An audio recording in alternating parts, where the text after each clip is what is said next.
Next category, citizen comment. Okay, we have a number of speakers signed up for citizen comment, and the first is Sandra Watts Kennedy. And then Alicia Alonso.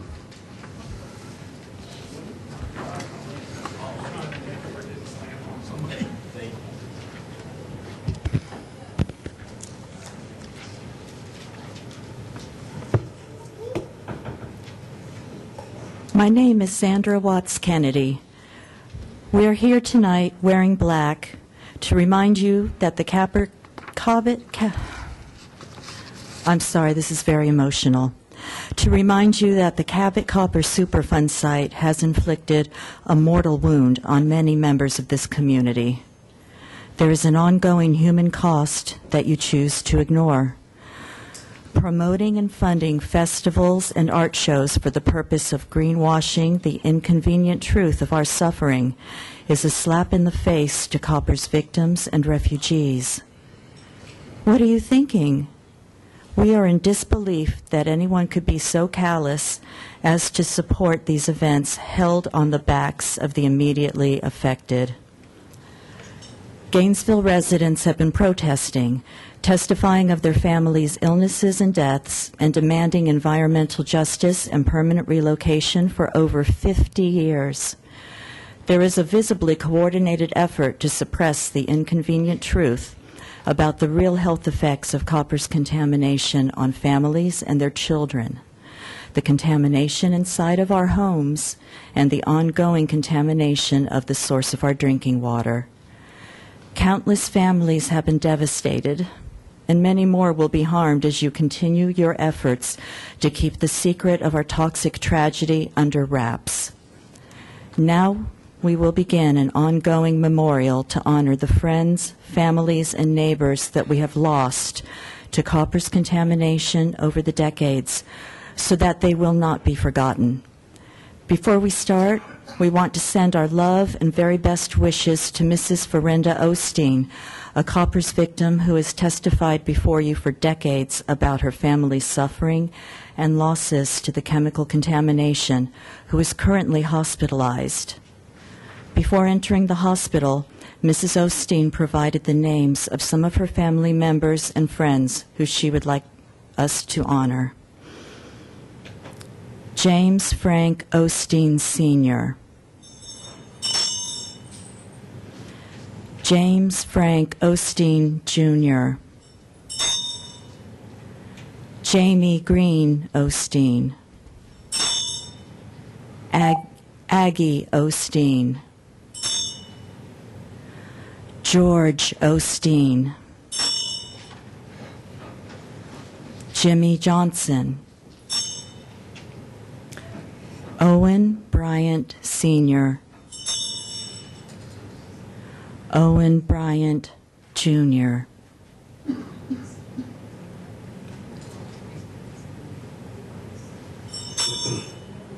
This is the beginning of a list that has no end. Thank you. The end is not yet in sight. Next speaker, Alicia Alonso.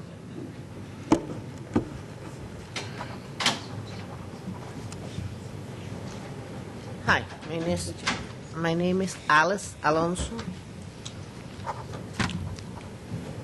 and I'm speaking on behalf of all the people that are dead, and telling you that my husband is terminal, and my dog is dying too because of the Koppers. And on the 7th, I have to go undergoing surgery of cancer again on my skin. In memoriam of my sister, Maria Ascoitia, Amory Raymond Estet Sr., Amory Raymond Estet Jr., Timothy Estet, Harvey Estet, Jimmy Johnson, Mr. Faircloth, Kimberly Mahoney, Paul Macy, Virginia Estet. You still have time. Say something. all these souls, they cannot rest. All these souls blaming you for not taking action for the suffering and the ultimate death. Okay? So, it's not justice for them. It was not justice for the suffering and the death. And I'm blaming you too because of that. Thank you. Thank you for your comments. Next speaker is Susan Fairforest.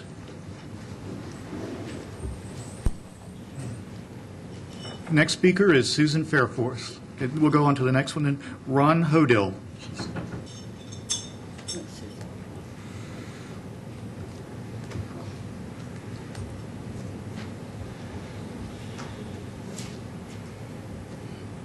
My name is Susan Fairforest. I'm a licensed clinical social worker here in Gainesville and an activist, and I'm going to read you some more of the names of some of the people who have died because of the pollution coming from the Superfund site of Koppers. Where are we? Here. Danny Jones. 3 members of the King family. 5 members of the Dunn family. Joe Williams. Mr. Basil. Mr. Woodruff. Mr. Stokes. Marty Redman. Jennifer Lehman. Charles Dunbar. Leonard Bingham. Jack Ball. Dave McBride. Tony Sutherland. Bobby Rimus. Johnny Dirkst. Steve Rockford. Ann Ginn. Ann Quinn. Dusty Torres. Victor Moore. Thank you. Next speaker is Ron Hodill.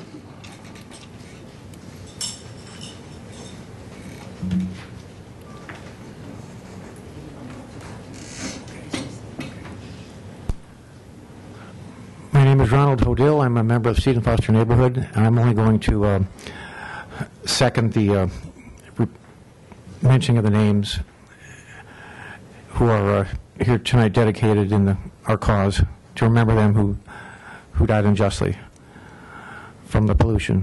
Thank you. Thank you for your comments. Next speaker, Maria Parsons.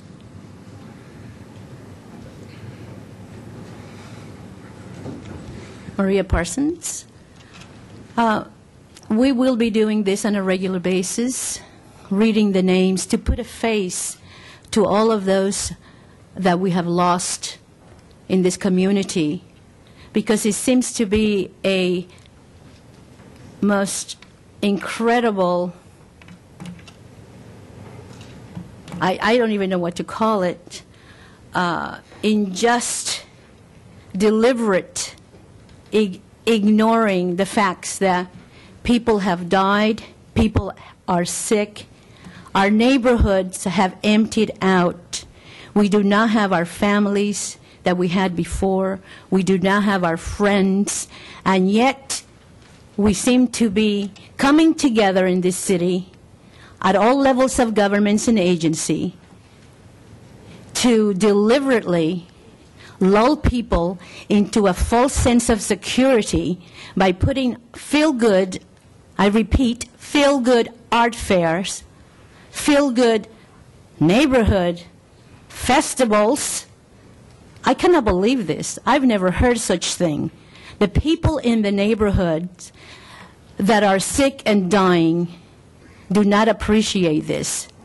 This is a national disgrace that you and other agency would give grants and to do what? To tell us how to live with the contamination? Well, that is not acceptable. And the cleanup, the so-called cleanup, it is not a cleanup, and everyone here knows it. Everyone in this panel here knows it. All of the people involved in the so-called committees and dust committees and the IT groups that get grants to promote propaganda. You know that this is true. I mean, it is incredible. So we need something very simple in this community. We are asking for environmental justice. We are asking for the site to be dug up and cleaned up, and we are asking for permanent relocation. The county got it right when it wrote 2 letters to the President of the United States, President Obama, asking for intervention and assistance in the cleanup and relocation of the immediately affected. We are dying. We are a sick and toxic community. We need help. We do not need fairs. We do not need feel-good art. We need environmental justice. We need your help. You are our elected officials. You, the EPA, the county, the state, everyone here. We are holding every one of you accountable. Thank you. Thank you for your comments. Next speaker, Hetty Vernon. I think, was she just here for the proclamation? I think so. Okay. Next speaker is Charlotte Ravel. Charlotte Ravel. Okay, perhaps she was here for that as well. John Davies. Good evening. Gainesville is what it is. I feel for you, Mr. Chase, I really do. I'm through coming down here with my activism, seemingly always having to tell the rest of the story on topics ranging from Main Street and the golf course to the biomass plant. People obviously don't read, listen, or watch, and simply don't care because they have so much money and obviously think everybody else does too. One thing for sure, they sure are non-union blue-collar workers or business owners, most likely the folks that keep the DEC political machine in power, ironic as it sounds, comes from the opposite extreme ends of the totem pole. Either unemployed folks on the left-wing plantations or the super wealthy liberals who run the plantations. Either way, there obviously aren't enough of us 8 to 4 or 9 to 5 hard-working stiffs to change things in Gainesville at these public speaking forums. It's just a complete waste of energy, and I've been there and done that. I'll still continue to campaign hard for candidates running for city commission who have sound judgment and common sense on the issues. I'll never cave in to you DEC communist liberals, lowering myself with others to the lowest common denominators so you can stay in power. Your idealistic agendas have already bankrupted this town morally, and now you're fixing to do it financially with a biomass plant. Before it's over, what's left of the hard-working folks in East Gainesville, they'll just have to move a little further east, say to East Palatka. Kind of like what the morally bankrupt elite liberals did to the working stiffs in the service industry in Key West by moving them to Homestead and busting them in to work in the daytime as they could no longer afford to live in Key West. It almost makes me wonder what kind of drugs you and your cheerleading activist supporters are smoking when Rob Brinkman can stand up here, as he did the other week, boasting of how Greg is going to bring in $9 million a year in taxes to Gainesville every year. I guess he thinks the Greg officials are in the public relations or charity business. For Mr. Brinkman's information and any other brain-dead folks out there, those taxes and Greg's big-time biomass profits are going to be paid for by GRU's electric users via higher electric bills and for electric we don't even need for at least 15 years. Another elaborate tax scheme where the end justifies the means, I reckon. As I'm sure Thomas Trolley Car Hawkins will put the $9 million a year to good use on a cable car system going up and down University Avenue, which Gainesville needs about as much as this biomass plant. Yes, Gainesville is alive and well with its liberal elitism. Just ask Evelyn Fox, head of Gainesville's Public Housing Association plantation. Your comments. Next speaker, Walter Willard.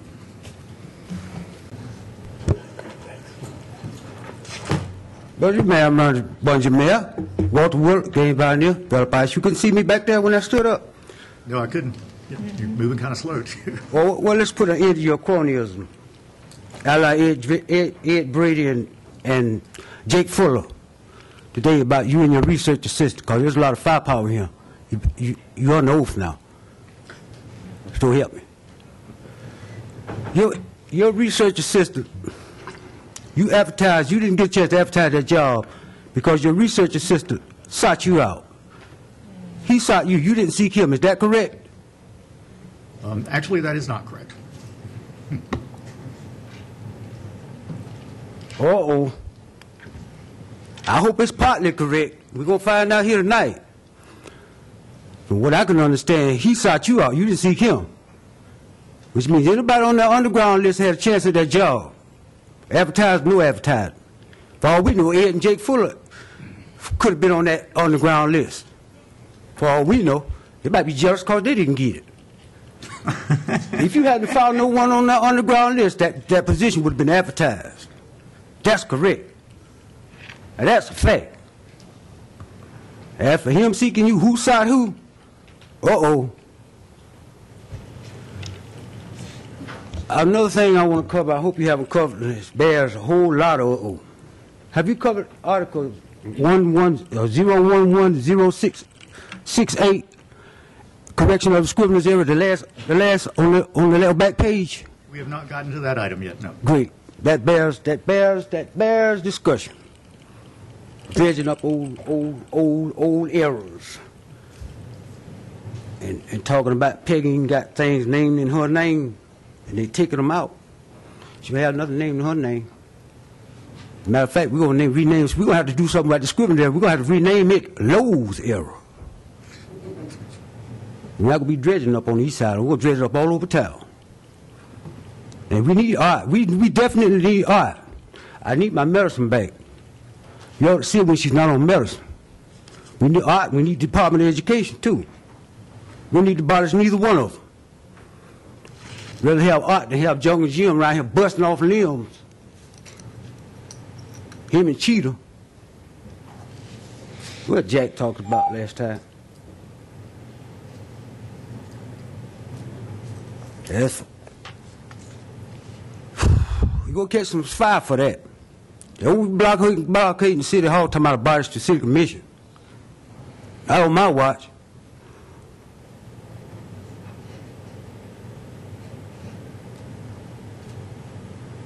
You lied to me. I got that from a research assistant.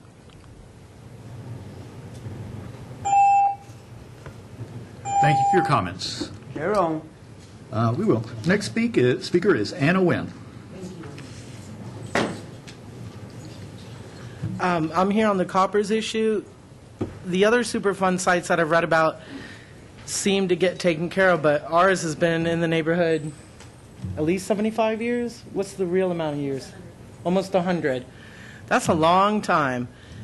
I was disappointed to see the arts money. What's that going to do? Just cover it up and put a pretty little picture and call it activism?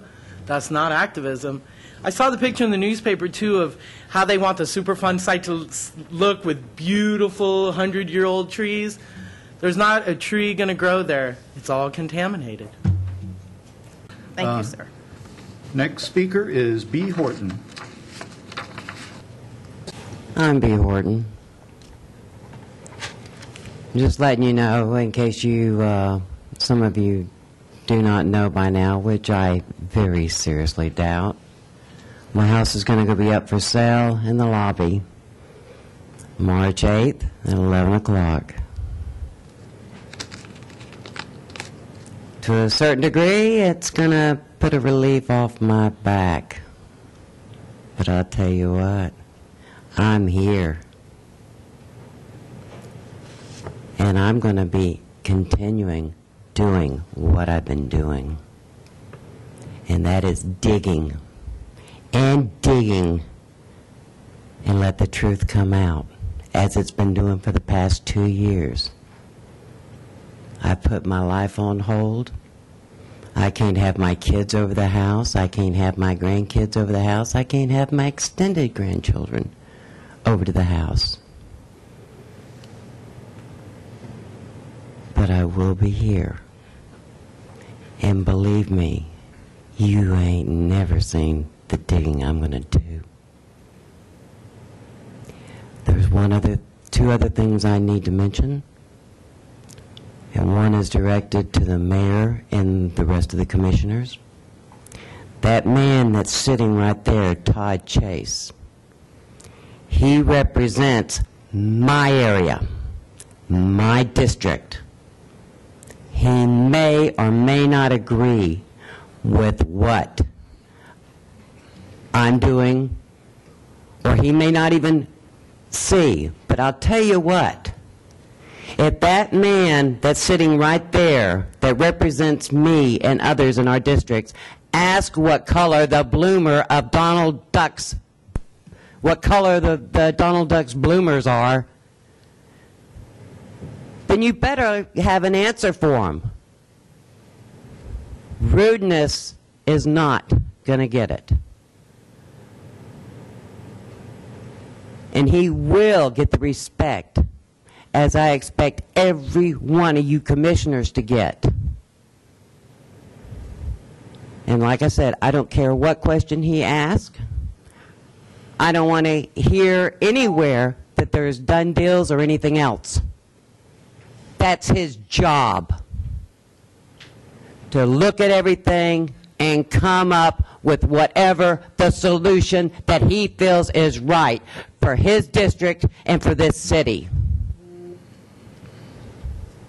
And I will hold each and every one of you accountable that berates him or anything else, just as I would hold someone else accountable that would berate you. And I do need a answer as far as your assistant goes, that he was supposed to be researching. He was to be researching Koppers, and I want to see documentation on researching Koppers. Until the 8th, I own that house.